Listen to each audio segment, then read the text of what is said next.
on the topic of misinformation, right? And religion. Right. Okay. Here we go. Here we go. Break out the PhD. Why? My theory on why Islam is so misunderstood is the fact that we have social media, and the fact that things get across the world so much faster now Yes. Okay. than they did. Like every religion and every way of life has gone through some sort of evil kind of time. Christianity with the Crusades potentially, and Hinduism's been through it. I'm sure other religions have been through it as well. But Islam is sitting right now as a very young religion in the grand scheme of the world, and social media pushes it, and people can come up with their own opinions on it. Because that's what social media is for. But it doesn't help No. what the religion is. And the romantic element of Islam is a very romantic religion. Like you look at some of the aspects of it, and you're like, wow, this is insane. I haven't read the Quran. I plan on reading it at some point, but it's weird. It's just a weird time to be in. Social media and everything that goes on with it, and like you can look at two sides of a coin so fast. You can put out something, it goes viral, Yeah. and something can hit the news, and then suddenly what? Everyone's a terrorist. Every brown person's a terrorist. Every brown person is Islamic, and that's just not true. I'll give you. It's a very complicated issue, but I'll give you a few statistics, which summarizes the issues concerning Islam in the media, in particular. 17% of extremist attacks around the world are from Islamist groups. Just 17%. The vast majority of them are from far-right extremist groups. However, the media doesn't paint that narrative.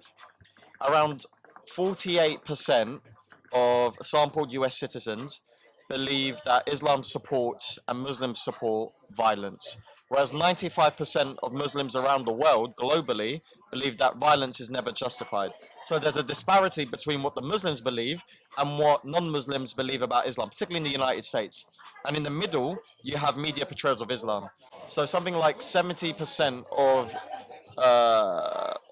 news articles about Islam were surrounding violence, oppression of women, jihad, and these kind of topics. Right. So in the middle, you have a media machine that is propagating this false narrative surrounding what Islam is, and it's misrepresenting the views of Islam. And that's why you have this radicalized right who learn to hate Islam because of the media portrayals. And that's where they consume most of their media, is these media narratives.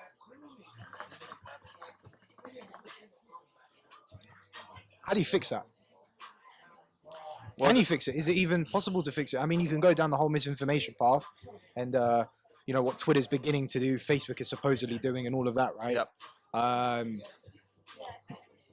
Instagram's doing to some extent with COVID, but is this even something that can be done without educating people? So the broader question is, how do you fix misinformation? And there's three levels where you need to fix misinformation, right? One is at the individual level.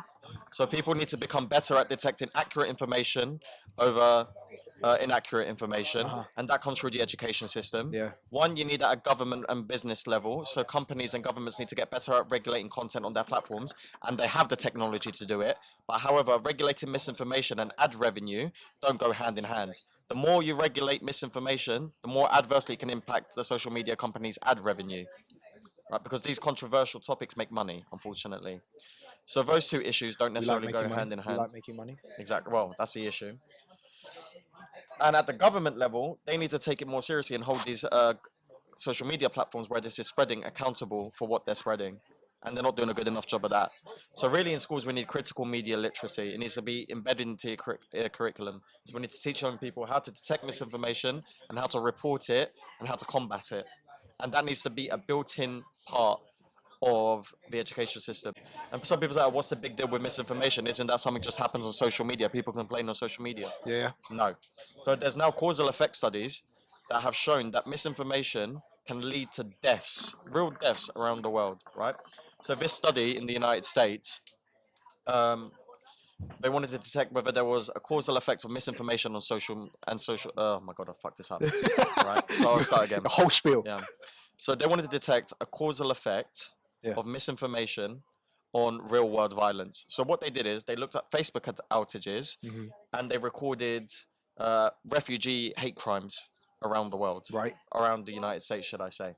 Now, when Facebook was down, Yep. so there was an outage in that area, or the internet was down, attacks against refugees were completely gone in those areas. Completely gone. There was not a single attack against a refugee when Facebook was down in And these so, how is areas. Facebook able to get away with this?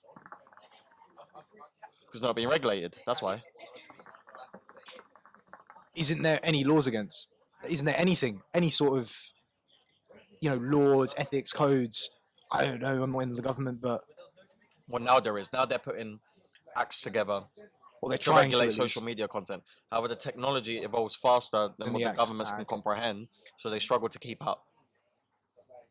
If you look at Myanmar, right, which is a country in Asia, South Yep. Asia, right, um, Beautiful country. So they've had so many attacks on innocent people against religious groups. specifically Islamic. I believe so, yeah.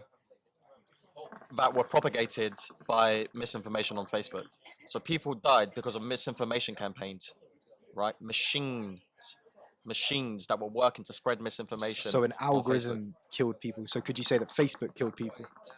Yeah, Facebook Or to a certain Facebook extent. is Yes, an accessory to murder. yes, to a certain extent. It's a bit strong to word it like that, but their social media facilitated people to get organized and to attack people and to spread misinformation and to mobilize people to attack people. Look at how the impact social media had on the US elections. Yep. We know now about Cambridge Analytica. Yes. Cambridge Analytica was hired by the Trump administration, right, to create targeted ads to mobilize Trump supporters. They were using people's personality traits to give them catered ads to play to their human emotions.